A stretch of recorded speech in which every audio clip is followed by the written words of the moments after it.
नमस्कार मित्रों, मैं डॉक्टर राजकुमार रियान सिंधी यूट्यूब चैनल में आप लोगों का पुनः स्वागत करता हूं। जैसा कि हम लोग आदिकाल पढ़ रहे हैं, आदिकाल में रासो साहित्य पढ़ रहे हैं। रासो साहित्य की उत्पत्ति एवं अन्य कवियों के बारे में चर्चा हो चुकी है। इसके पहले हम लोग जगनिक का परमाल रासो देख चुके हैं, विजयपाल रासो देख चुके हैं और भी जो रासो साहित्य की रचनाएं थी इसको हम देख चुके हैं। लेकिन आज जिस चीज़ की हम लोग चर्चा कर रहे हैं, रासो साहित्य का सबसे बढ़िया कवि और सबसे महत्वपूर्ण कवि, सबसे विवादित कवि वो है, उनका नाम है चंद बरदाई। चंद बरदाई, याद रखिएगा क्या है, चंद बरदाई। और चंद बरदाई की जो रचना है वो क्या है, पृथ्वीराज रासो। पृथ्वीराज रासो। मित्रों, आप लोगों से हम बता दें कि जो पृथ्वीराज रासो है, चंद बरदाई की जो रचना, ऐसा माना जाता है कि जो पृथ्वीराज रासो, ये भी ध्यान रखिएगा, ये पृथ्वीराज चौहान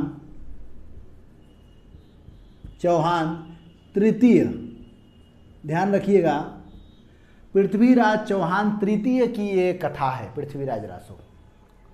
और पृथ्वीराज रासो चंद बरदाई लिखकर बिल्कुल अमर हो गए। हिंदी साहित्य में सबसे अमर कवियों में इनका नाम आ गया। चंद बरदाई और पृथ्वीराज चौहान, ऐसा माना जाता है, जो रामचंद्र शुक्ल ने लिखा है, वह लिखते हैं कि दोनों एक साथ एक दिन इन लोगों का जन्म हुआ था और मृत्यु भी एक ही दिन हुआ। ये संजोग की बात है। तो सबसे पहले हम लोग जानेंगे इस पृथ्वीराज रासो के रचयिता चंद बरदाई के विषय में कि आखिर में चंद बरदाई का महत्व क्या है। तो सबसे पहले जब चंद बरदाई की हम लोग चर्चा करेंगे मित्रों, तो ध्यान रखिएगा, सबसे पहले जो इनका मूल टॉपिक है, इनका वास्तविक नाम क्या है। ये तो कवि नाम है चंद बरदाई, वास्तविक नाम। वास्तविक नाम की चर्चा करें मित्रों, तो इनका वास्तविक नाम था श्री भट्ट। इनका वास्तविक नाम क्या था, श्री भट्ट। इनका जन्म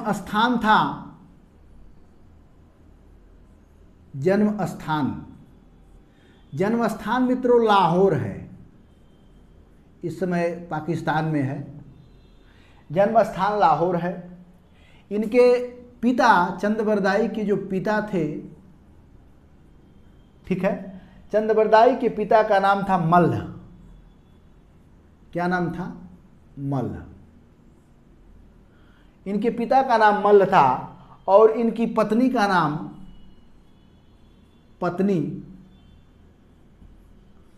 पत्नी का नाम मित्रों कमला था। ठीक है। और इनके पुत्रों की अगर चर्चा करें, तो जो पुत्रों की संख्या थी, पुत्रों की संख्या कितनी थी मित्रों, पुत्रों की संख्या 10 थी। ध्यान रखिएगा, इनके पुत्र की संख्या 10 थी, लेकिन जो प्रसिद्ध पुत्र हैं, प्रसिद्ध, वो कौन है, जलहण है। याद रखिएगा मित्रों, जो प्रसिद्ध पुत्र है उनका नाम है क्या, जलहण। और जलहण इसलिए प्रसिद्ध हो गए, जब पृथ्वीराज चौहान पृथ्वीराज रासो लिख रहे थे और पृथ्वीराज चौहान और चंद बरदाई दोनों की जब हत्या हो गई, तो चंद बरदाई के जो पुत्र थे जलहण, इन्होंने ही पृथ्वीराज रासो को पूरा किया था। ठीक है। तो ध्यान देने की जरूरत यह है मित्रों कि जलहण इनके पुत्र का नाम है, याद रखिएगा।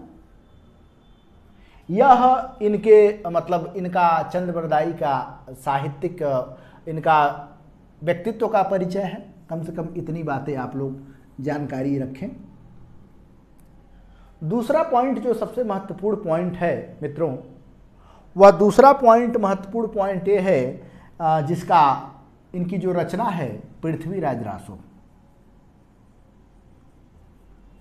पृथ्वीराज रासो। ठीक है, अब पृथ्वीराज रासो के बारे में हम लोग क्या जाने। अभी पृथ्वीराज रासो के बारे में हम लोगों ने जाना कि पृथ्वीराज चौहान, ठीक है, पृथ्वीराज चौहान तृतीय की ही ये कथा है पृथ्वीराज रासो। यहां तक तो क्लियर है। अच्छा, अब इसमें पृथ्वीराज के रासो के बारे में क्या क्या जाने। सबसे पहले जानते हैं ये जो लिखा गया था 1168 के आसपास में लिखा गया था, सन 1168 ईस्वी। मूल पॉइंट, पहला पॉइंट क्या है कि 1168 में ये लिखा गया था।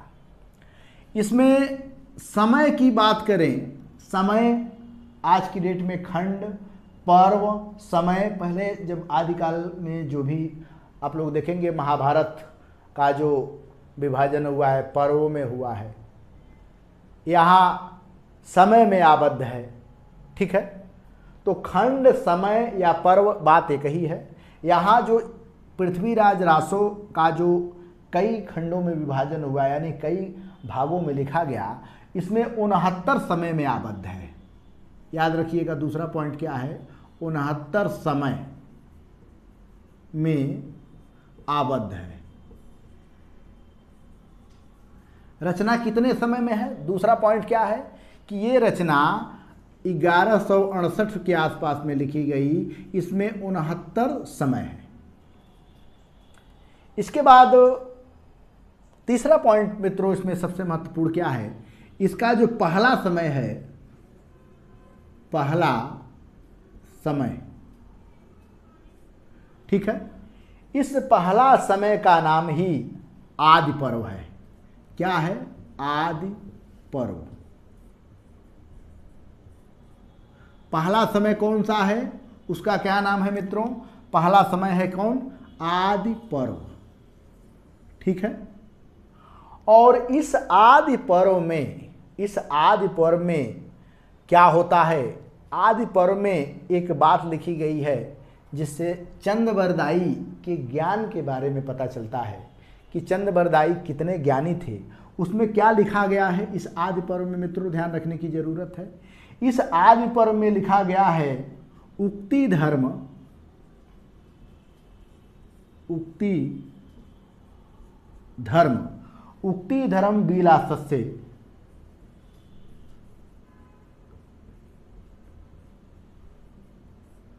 उक्ति धर्म विलासस्य राजनीति नवरसः,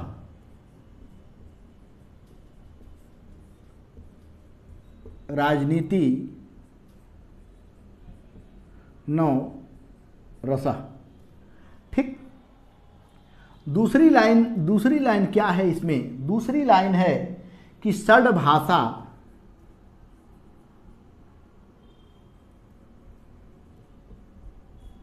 षड्भाषा पुराण च कुराण, पुराण च कुराण, षड्भाषा पुराण च कुराण कथित मया, कथित मया। यह पॉइंट ध्यान रखिएगा। पहली लाइन क्या है, पहली लाइन है उक्ति धर्म विलासस्य राजनीति नवरसः षड्भाषा पुराण च कुराण कथित मया। ये जो षड्भाषा इसमें जो पॉइंट दिखाते हैं इस अपने रचना में, ये इनकी जो उक्ति है, इस उक्ति में जो षड्भाषा की चर्चा करते हैं, ये षड्भाषा का मतलब ये है कि इनको 6 भाषाओं की जानकारी थी। इनको धर्म की जानकारी थी, राजनीति की जानकारी थी, नवरसों की जानकारी थी, पुराण की जानकारी थी, कुरान की जानकारी थी, कुरान की जानकारी थी। लेकिन षड्भाषा साहित्यिक दृष्टि से षड्भाषा का काफ़ी महत्व है। ठीक है, वो षड्भाषा है क्या, षड्भाषा का मतलब पहले नंबर पे है संस्कृत, यानी इन्हें संस्कृत की जानकारी थी। दूसरे नंबर पे है प्राकृत, प्राकृत भाषा के भी जानकार थे। तीसरे नंबर पे है अवहट,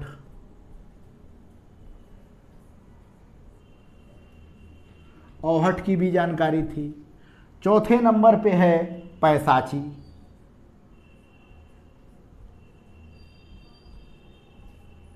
ठीक है। पैसाची के बाद सौरसैनी, सौरसेनी, और उसके बाद मागधी। ध्यान रखिएगा कि 6 भाषा के जानकार थे। कितनी बड़ी बात है, आज हम लोग 2-3 भाषाओं सीख लेते हैं तो बहुत अपने आप को ये मानते हैं, लेकिन ये देखिए संस्कृत की भी जानकारी रखते थे, प्राकृत भाषा की भी जानकारी रखते थे, अवहट की जानकारी रखते थे, पैसाची की जानकारी रखते थे, सौरसैनी, मागधी। इतना मतलब ये भाषा के जानकार थे। कौन?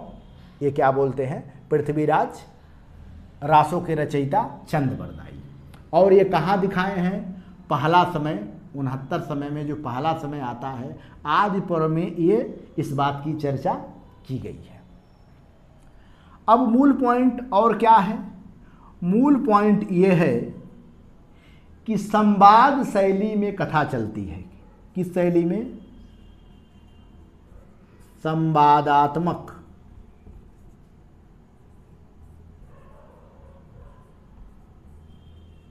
शैली का प्रयोग। याद रखिएगा मित्रों, जैसे कहानी ऐसा लग रहा है कोई कह रहा है, संवाद कर रहा है, इस तरह इसमें क्या बोलते हैं, ये कथा चलती है। ये 69 समय में, जो 69 समय है, पहला समय तो आदि पर्व है, इसी में एक पर्व है, ये भी पर्व है, उसका कौन सा नाम है? कन्नौज समय। कन्नौज समय जो 69 समय है, इस समय में एक का नाम है, ये तो एक आदि पर्व हो गया, और एक इसका क्या नाम है? कन्नौज समय, ठीक है। और कन्नौज समय में मित्रों आपको बता दें कि कन्नौज समय में ही जयचंद और पृथ्वीराज के युद्ध का वर्णन है। जयचंद और पृथ्वीराज के युद्ध का वर्णन है।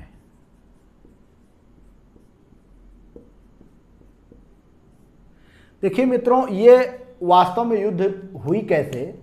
जब आप लोग आदिकाल का साहित्य पढ़ेंगे तो आदिकाल में एक चीज़ ध्यान रखिएगा कि आदिकाल में जितने कवि हैं ये सब अपने राजाओं का गुणगान करते हैं। उदाहरण तौर पे आप ले लीजिए कि जैसे जगनिक का आप जब परमाल रासो पढ़ेंगे, परमाल रासो में जो आल्हा खंड है, आल्हा और उदल को इतनी वीरता मतलब दिखाई गई है कि अत्यंत है।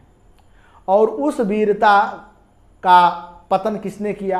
पृथ्वीराज चौहान आल्हा और उदल दोनों को हत्या करवा देता है। तो ये बताइए आल्हा और उदल कहाँ महान हुए?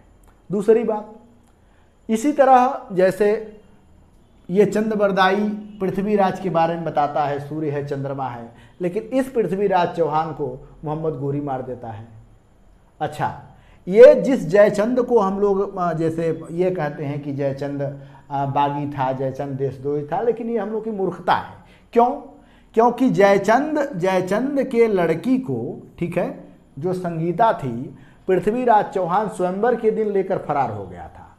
और उदाहरण पे सोचिए थोड़ा सा मन स्थिति ठंडा करके कि अगर किसी की बहन या बेटी को कोई भी किसी भी समय उठा ले जाए तो उसको कितना अपने आप में फीलिंग होगी और प्रतिक्रिया किस तरह देगा। तो मित्रों, इसीलिए यह मोहम्मद गोरी से जब लड़ाई हुई थी पृथ्वीराज चौहान की, तो इसने साथ नहीं दिया, बस इतना ही इसने काम किया। अब यह मत कहिए कि जयचंद देशद्रोही है, चाहिए हम जैसे पुराने लोगों की मानसिकता थी, लेकिन नए ढंग से सोचेंगे तो ऐसी कोई बात नहीं है। क्योंकि जयचंद के जो 2 कवि हैं, भट्ट केदार जो जयचंद प्रकाश लिखे हैं, और कवि मधुकर या मधुकर कवि जो जयमंक जस चंद्रिका लिखे हैं, दोनों में जयचंद का बड़ा गुणगान है। तो यह ध्यान रखिएगा कि कन्नौज समय में पृथ्वीराज और जयचंद कि दोनों क्या बोलते हैं, दोनों का युद्ध का वर्णन है। इसमें एक और बड़ी बात है। कौन सी बड़ी बात है? और इसमें समय क्या क्या प्रसिद्ध हैं, थोड़ा सा ध्यान देने की ज़रूरत है। एक कनौज हो गया, एक है पद्मावती समय।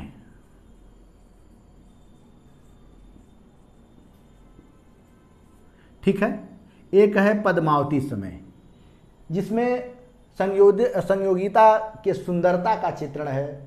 मनहु कला सस्भान कला इसी में मिलता है पद्मावती में। और एक और बहुत बढ़िया है कैमासबद्ध। कैमासवद्ध, यह ध्यान रखिएगा कि ये दोनों चार हो गए, एक आज पर्व, एक कनौज समय, एक पद्मावती समय और एक कैमासबद्ध। ठीक है, इतना जैसे इसमें पर्व काफ़ी प्रसिद्ध है, इसके बारे में आप लोगों को अच्छी तरह जानना चाहिए। अब यहाँ तो आप लोग देख ही चुके, ये 6 भाषा का जानकारी है, संवादात्मक शैली का प्रयोग हुआ है, फिर ये 9 रसों की इसमें चर्चा की गई है, संवादात्मक शैली में चल गई है। और ये जो रचना थी सही मायने में देसी भाषा रचना थी, देसी भाषा। और देसी भाषा की रचना कौन थी? अपभ्रंश। ठीक है, अपभ्रंश का बिगड़ा रूप जो था उसी के बारे में ये रचना थी। तो उस समय की देसी भाषा रचना थी। ठीक है, साहित्यिक में नहीं, लोक भाषा कह सकते हैं, देसी भाषा की ये पृथ्वीराज रासो की रचना थी। और अब इसके बाद हम लोग इसके बाद जानेंगे कि ये जो चंदबरदाई, मित्रों ध्यान रखिएगा, चंदबरदाई जो पृथ्वीराज रासो लिखे हैं बहुत ही विवादास्पद है। कुछ लोग प्रमाणिक मानते हैं, कुछ लोग अप्रमाणिक मानते हैं, कुछ लोग अर्ध प्रमाणिक मानते हैं। तो आइए हम जानते हैं कि ये दोनों खेमा में कौन कौन लोग हैं। ठीक है, कौन कौन लोग हैं जो इसको प्रमाणिक, अप्रमाणिक या अर्ध प्रमाणिक मानते हैं। इसका आप लोग एक शॉर्ट स्क्रीन ले लीजिए, आगे बढ़ते हैं।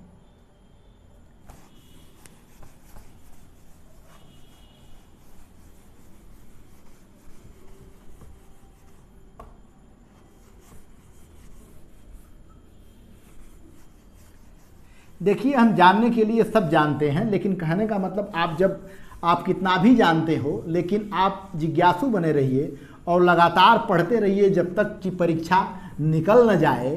ठीक है, तब तक एकदम लगातार बने रहिए। अब लिखिए, एक नया हेडिंग दीजिए, पृथ्वीराज रासो विवाद। पृथ्वीराज रासो विवाद। अब विवाद किस तरह का विवाद है? विवाद में 3 लोग भाग लेते हैं। कौन कौन? एक कौन है? प्रमाणिक।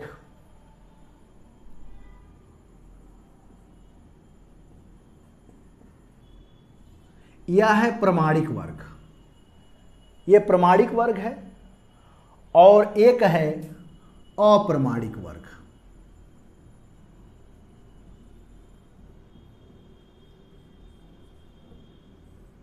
ठीक, पहले इन दोनों को आप लोग जान लीजिए। अप्रमाणिक वर्ग में मित्रों सबसे पहले प्रमाणिक वर्ग में जिसका हम लोग नाम लेंगे, प्रमाणिक वर्ग में कौन है? तो प्रमाणिक वर्ग में सबसे पहले जिनका नाम बड़े आदर से लिया जाता है वो है Colonel Tod. Colonel Tod. Colonel Tod सही मायने में, ये ब्रैकेट में आप लोग लिख लीजिएगा कि जो कर्नल टाड थे ये प्रथम विदेशी उद्धारक हैं। प्रथम विदेशी उद्धारकर्ता। यही कर्नल टाड जो है कि मानते हैं कि ये प्रमाणिक है। दूसरे नंबर पे आप लोग लिख सकते हैं जो बड़े प्रसिद्ध हैं, मोहनलाल विष्णुलाल पांड्या।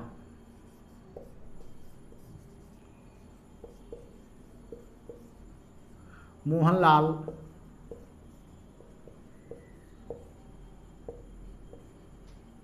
विष्णुलाल पांड्या।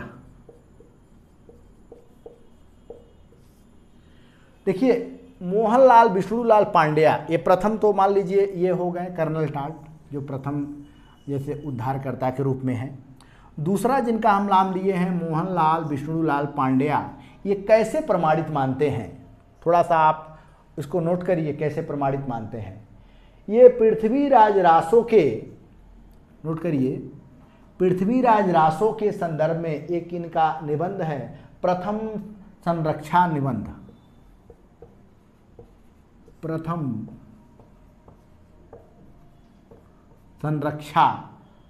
संरक्षा नामक निबंध लिखते हैं। कौन? प्रथम संरक्षा नामक निबंध लिखते हैं और इस निबंध में आनंद संवत की कल्पना करते हैं। आनंद संवत की कल्पना करते हैं, ठीक है। और इसी आनंद संवत जो इनका निबंध था मोहनलाल विष्णुलाल पांड्या का, कौन? प्रथम संरक्षा नामक निबंध था। इसमें क्या किए हैं? आनंद संवत की कल्पना किए हैं और इसी के आधार पे पृथ्वीराज रासो को ये प्रमाणिक माना है। किसके आधार पे? प्रथम संरक्षा नामक निबंध के आधार पे विष्णुलाल और मोहनलाल विष्णुलाल पांड्या, इनको क्या कहते हैं? प्रमाणिक माने हैं। तो ये हमें जानने की जरूरत है। अच्छा, इसके बाद जिसकी हम लोग चर्चा कर रहे हैं वो भी बड़े प्रसिद्ध हैं। कौन? तीसरे नंबर पे हैं श्याम सुंदर दास। श्याम सुंदर दास। श्याम सुंदर दास को कौन नहीं जानता है, सब लोग जानते हैं। चौथे पे हैं भारतेंदु जी के फुआ के लड़के राधा कृष्ण दास। ये राधा कृष्ण दास हो गए। उसके बाद राजस्थान का जो इतिहास लिखे हैं वो बड़े प्रसिद्ध हैं, मोतीलाल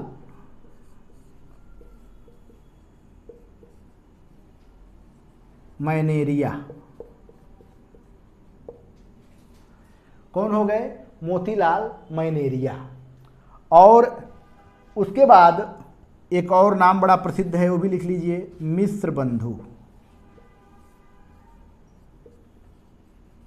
अरे वही मिश्र बंधु जो 5000 कवि, जिनका मिश्र बंधु विनोद है, 5000 कवियों की चर्चा किए हैं। और एक सातवां लिख लीजिए, कुंवर कन्हैया जू। कुंवर कन्हैया जू। देखिए इतने लोग ये वाला जो खेमा है, ठीक है, ये वाला खेमा कौन है? ये वाला जो खेमा है मित्रों, ये प्रमाणिक वाला खेमा है, ठीक है। ये वाला खेमा कैसा है? ये खेमा मानता है कि ये प्रमाणिक है। कौन? कर्नल टाट मानते हैं, मोहनलाल विष्णुलाल पांड्या मानते हैं, उसके बाद ये श्याम सुंदर दास मानते हैं जो बड़े अच्छे कबीरपंथी विचारधारा के हैं। उसके बाद राधा कृष्ण दास मानते हैं, मोतीलाल मैनेरिया राजस्थान का जो इतिहास लिखे हैं, मिश्र बंधु कहते हैं कि प्रमाणिक है, कुंवर कन्हैया जू कहते हैं कि प्रमाणिक है। ये लोग प्रमाणिक मानते हैं। अब इसके बाद मित्रों अप्रमाणिक वालों का नाम लिखिए, अप्रमाणिक, ठीक है। अप्रमाणिक में कौन कौन है? अप्रमाणिक में सबसे पहले नाम जिसका आप लोग लीजिए वो है डॉक्टर बूलर।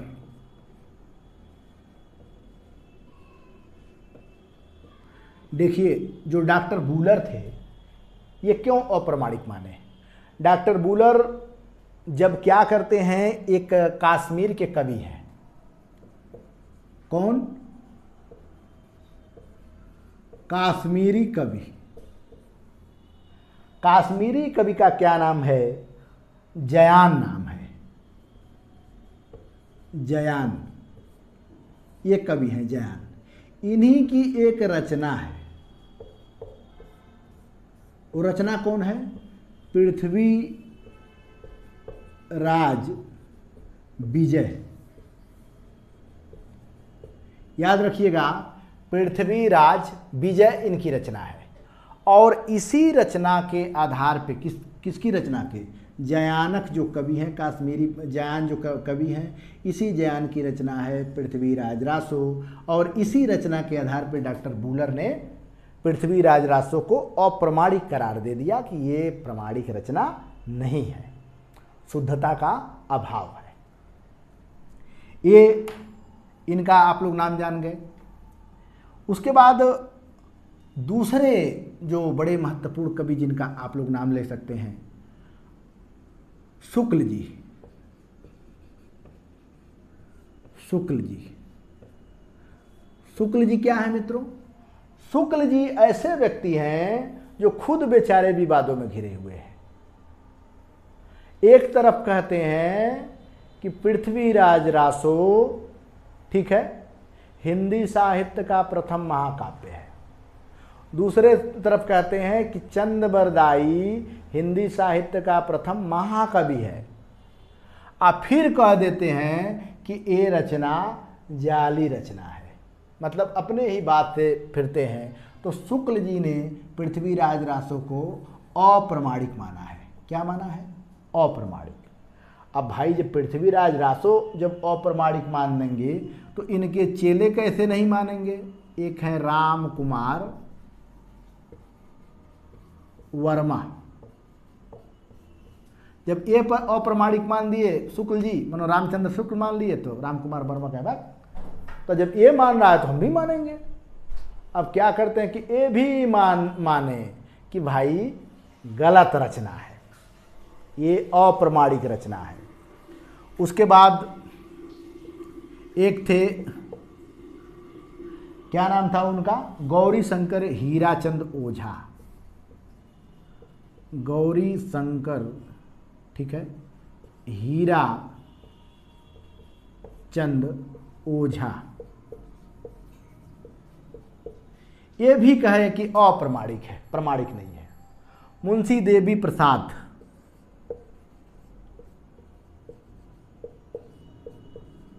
मुंशी देवी प्रसाद, ये भी इसी खेमा में आ गए। सबसे बड़ी बात यह है कि राजस्थान के दो कवि थे, राजा भी थे कवि थे, दोनों कह सकते हैं। नंबर 1 पे हैं, क्या नाम है उनका? नाम है कवि राजा मुरारी दीन। कवि राजा मुरारी दीन। ये कहाँ के थे राजा? जोधपुर के इनका संबंध था, जोधपुर। और एक थे, उनका नाम लिखिए, कवि राजा श्यामल दास। कवि राजा श्यामल दास। ये कहाँ के थे? ये थे उदयपुर के। और ध्यान रखिएगा मित्रों कि ये उदयपुर और ये जोधपुर, ये दोनों राजस्थान में है। कवि राजा मुरारी दीन और कवि श्यामल दास, ये दो राजस्थानी कवि हैं जो अप्रमाणिक मानते हैं। शुक्ल जी और शुक्ल जी का चेला राम कुमार वर्मा, ये दोनों अप्रमाणिक मानते हैं। सबसे पहले बूलर ने अप्रमाणिक माना है। गौरी शंकर हीराचंद ओझा अप्रमाणिक माने हैं। मुंशी देवी प्रसाद अप्रमाणिक मानते हैं। इतने लोग, ठीक है, इन लोगों का खेमा है जो मित्रों, ये लोग मानते हैं कि भाई पृथ्वीराज जो रासो रचना है ये सब अप्रमाणिक है, ये इसका कोई प्रमाण नहीं है। अब इसके बाद तीसरा पक्ष, एक तो प्रमाणिक पक्ष हो गया, दूसरा अप्रमाणिक पक्ष हो गया, फिर तीसरा पक्ष आता है जो अर्ध प्रमाणिक मानता है। अर्ध प्रमाणिक। अर्ध प्रमाणिक का मतलब यह होगा कि आधा प्रमाणिक आधा नहीं प्रमाणिक। अब अर्ध प्रमाणिक में कौन कौन मानता है मित्रों, ध्यान रखिए, उन लोगों का नाम याद करिए। पहले हैं विपिन बिहारी चतुर्वेदी, विपिन बिहारी चतुर्वेदी। दूसरा जिनका नाम आप लोग ले सकते हैं वह रामचंद्र शुक्ल के शिष्य थे, लेकिन इनके कई मानकों का विरोध करने वाले थे। अब आप लोगों को नाम याद आता होगा, हजारी प्रसाद द्विवेदी, हजारी प्रसाद द्विवेदी, ये हो गए, हजारी प्रसाद द्विवेदी हो गए। ठीक है, उसके बाद तीसरे नंबर पे लिख लीजिए दशरथ शर्मा, दशरथ शर्मा। चौथे नंबर पे लिख लीजिए सुनीति कुमार, बड़े बढ़िया भाषा विशेषज्ञ हैं, सुनीति कुमार चटर्जी। ठीक है, सुनीति कुमार चटर्जी भी मानते हैं अर्ध प्रमाणिक। मुनिजिन विजय,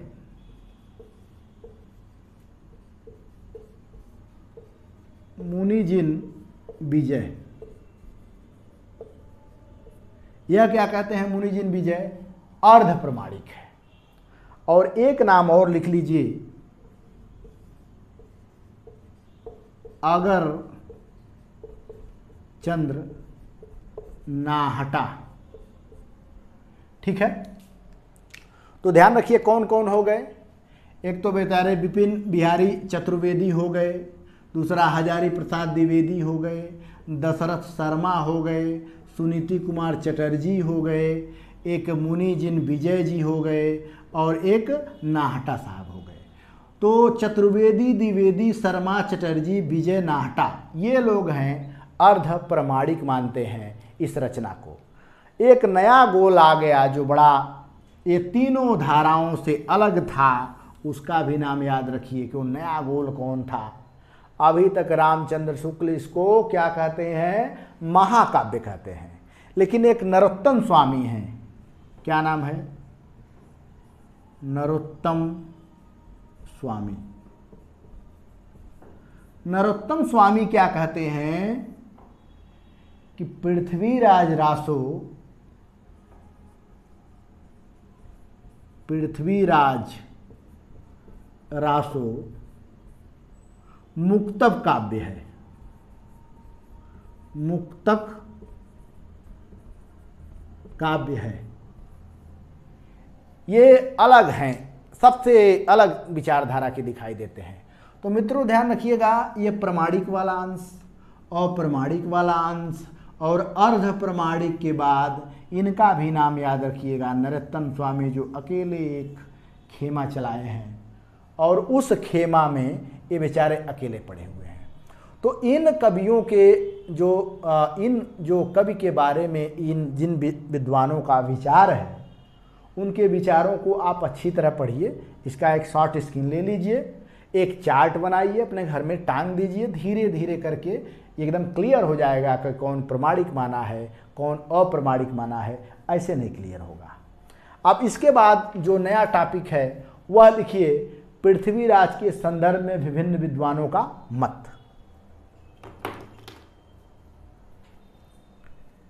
आप लोग शॉर्ट स्क्रीन ले चुके हैं, ले लीजिए तुरंत। चलिए आगे बढ़ते हैं।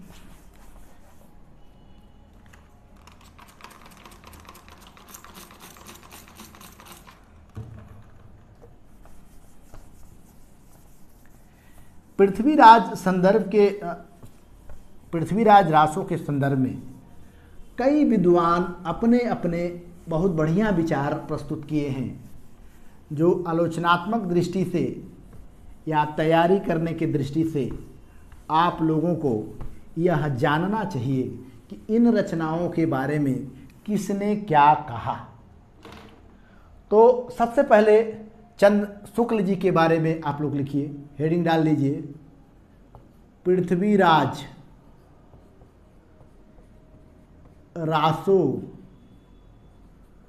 के संदर्भ में विभिन्न मत।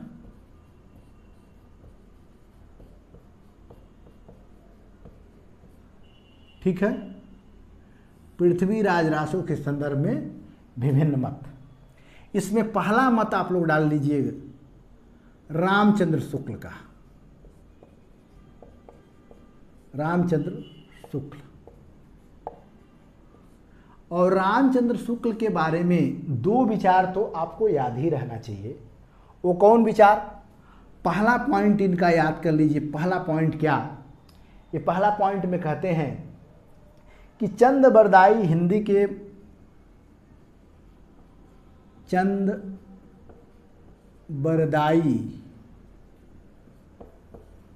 हिंदी के प्रथम, देखिएगा, ध्यान दीजिएगा, चंद्रबरदाई हिंदी के प्रथम महाकवि, ठीक है, माने जाते हैं।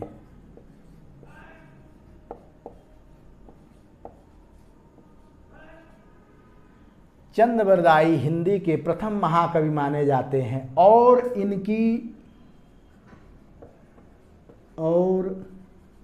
इनका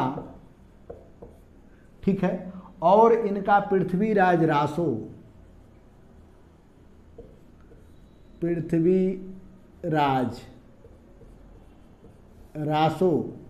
ठीक है, हिंदी का प्रथम महाकाव्य है। हिंदी का प्रथम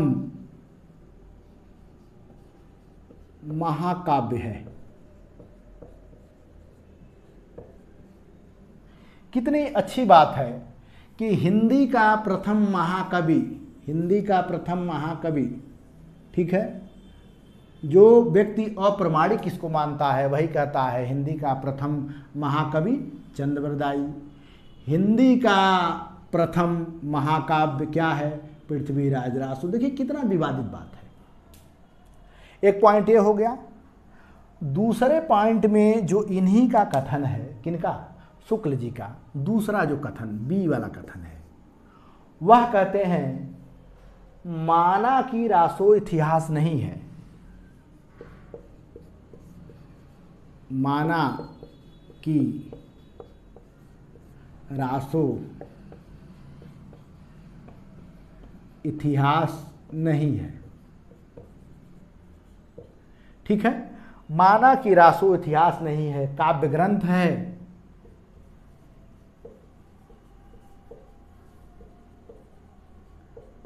काव्य ग्रंथ है, पर काव्य ग्रंथों में सत्य घटनाओं को, पर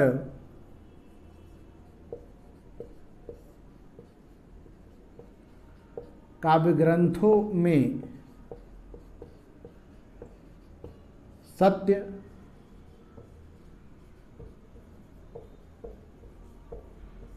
घटनाओं को, काव्य ग्रंथों में सत्य घटनाओं को बिना किसी प्रयोजन का, बिना किसी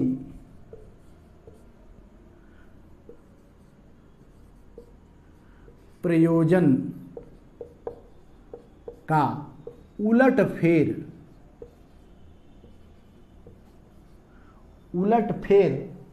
नहीं किया जाता है।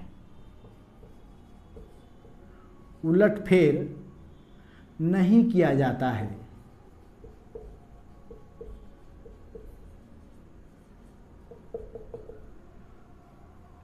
यह पूरा ग्रंथ जाली है। पूरा ग्रंथ जाली है। देखिए, एक तरफ प्रामाणिक मान रहे हैं और एक तरफ क्या कह रहे हैं कि ये पूरा ग्रंथ जाली है मित्रों, यानी अप्रामाणिक है। इसलिए इनका पॉइंट आप लोग याद रखिए। इसके बाद रामचंद्र शुक्ल के बाद इन्हीं के पक्ष में एक हैं, कौन है? मिश्र बंधु। मिश्र बंधु का कथन। मिश्र बंधु क्या कहते हैं मित्रों? मिश्र बंधु कहते हैं हिंदी का वास्तविक प्रथम कवि, हिंदी का वास्तविक प्रथम कवि, हिंदी का वास्तविक प्रथम कवि चंद बरदाई को ही माना जा सकता है। चंद बरदाई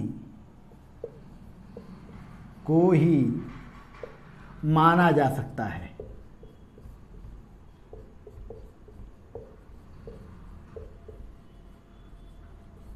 ठीक है, यह भी मिश्र बंधु भी इस पक्ष में है कि कोई हिंदी का अगर वास्तविक प्रथम महाकवि है तो कौन है? ये चंद बरदाई है।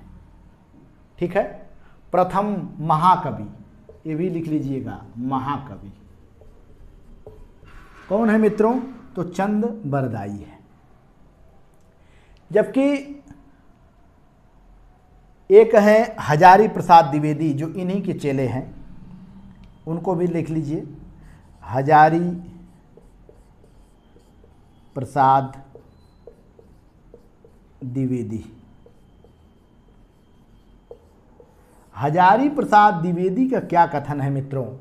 हजारी प्रसाद द्विवेदी क्या कहते हैं कि पृथ्वीराज की रचना,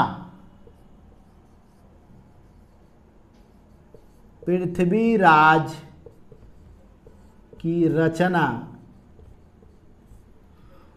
सुक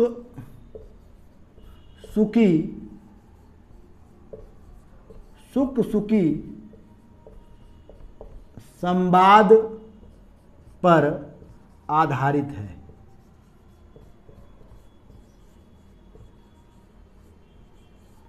ठीक है, इतनी बातें, कम से कम 3 लोगों की बातें आप लोगों को याद होना चाहिए। इसके बाद देखिए, इसके बाद कौन कौन क्या कहते हैं, आगे आप लोग इसको नोट कर लीजिए।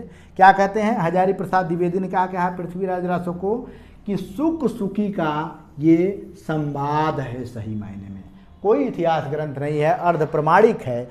हजारी प्रसाद द्विवेदी कहते हैं कि अर्ध प्रमाणिक है, लेकिन सही मायने में सुक सुकी का एक प्रकार का संवाद है।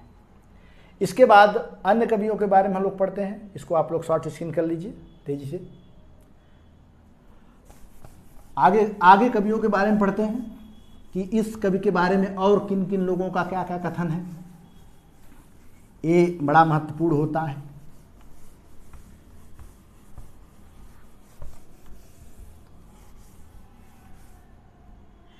इसके बाद देखिए, नामवर सिंह का नाम लिख लीजिए, नामवर सिंह। नामवर सिंह क्या कहते हैं? नामवर सिंह देखिए बड़ा बढ़िया लिखे हैं। वस्तुतः हिंदी में चंद को,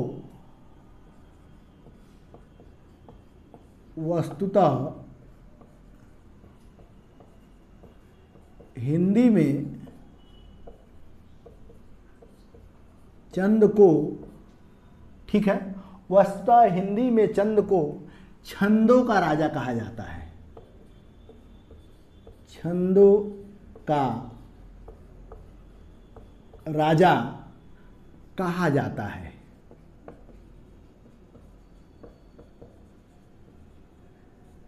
देखिए मित्रों, कितनी अच्छी बात है कि क्या कहते हैं कि चंद माने चंद बरदाई क्या है? छंदों के राजा हैं, मतलब अनेक छंदों का प्रयोग पृथ्वीराज रासो की रचना में हुई है।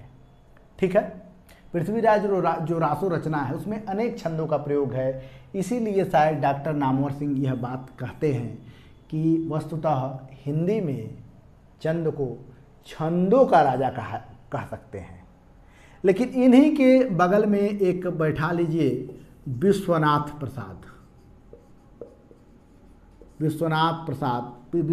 त्रिपाठी।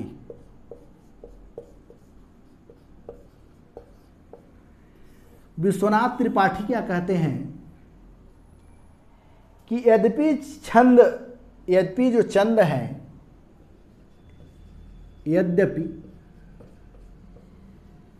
चंद बोले तो चंद बरदाई, यद्यपि चंद विविध छंदों के प्रयोग में कुशल हैं, विविध छंदों के प्रयोग में कुशल हैं, ठीक है। फिर आगे क्या कहते हैं, किंतु छप्पय छंद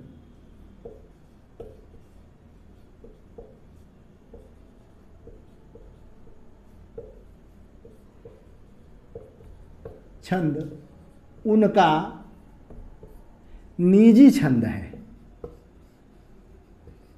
निजी छंद है। ध्यान रखिएगा मित्रों, कौन छंद उनका निजी छंद है? छप्पय छंद उनका निजी छंद है। कौन कह रहे हैं? विश्वनाथ प्रसाद त्रिपाठी कह रहे हैं। उसके बाद एक तीसरा बड़ा महत्वपूर्ण है, शिव सिंह सेंगर का नाम लिख लीजिए। शिव सिंह सेंगर क्या कहते हैं? एक तो कहा छंदों का राजा है, एक ने कहा छप्पय छंद इनका निजी छंद है। शिव प्रसाद जो सेंगर है वह चंद बरदाई को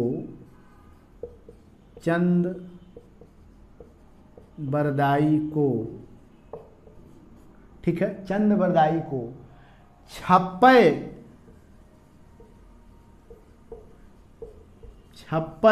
छप्पयों का या छप्पय छंद लिख लीजिए, छप्पय छंद का राजा कहा। ध्यान रखिएगा मित्रों कि छप्पय छंद का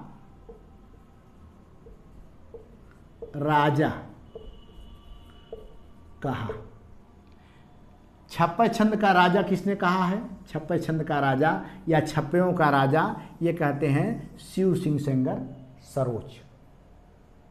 इतनी बातें कम से कम आप लोगों को जानकारी होना चाहिए। और एक और बहुत बढ़िया हैं बच्चन सिंह। अरे वही बच्चन सिंह जो हिंदी साहित्य का दूसरा इतिहास लिखे हैं। बच्चन सिंह हिंदी नाटक लिखे हैं, आप लोग पढ़िए, बहुत शानदार किताब है हिंदी नाटक।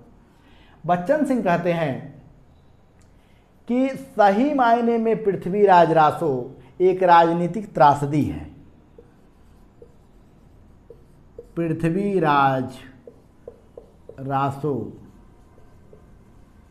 एक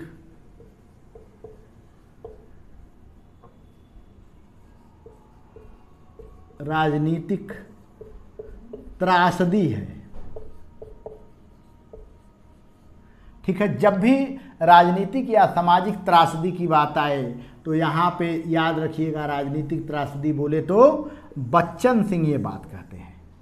बच्चन सिंह क्या कहते हैं कि एक प्रकार का एक राजनीतिक त्रासदी है।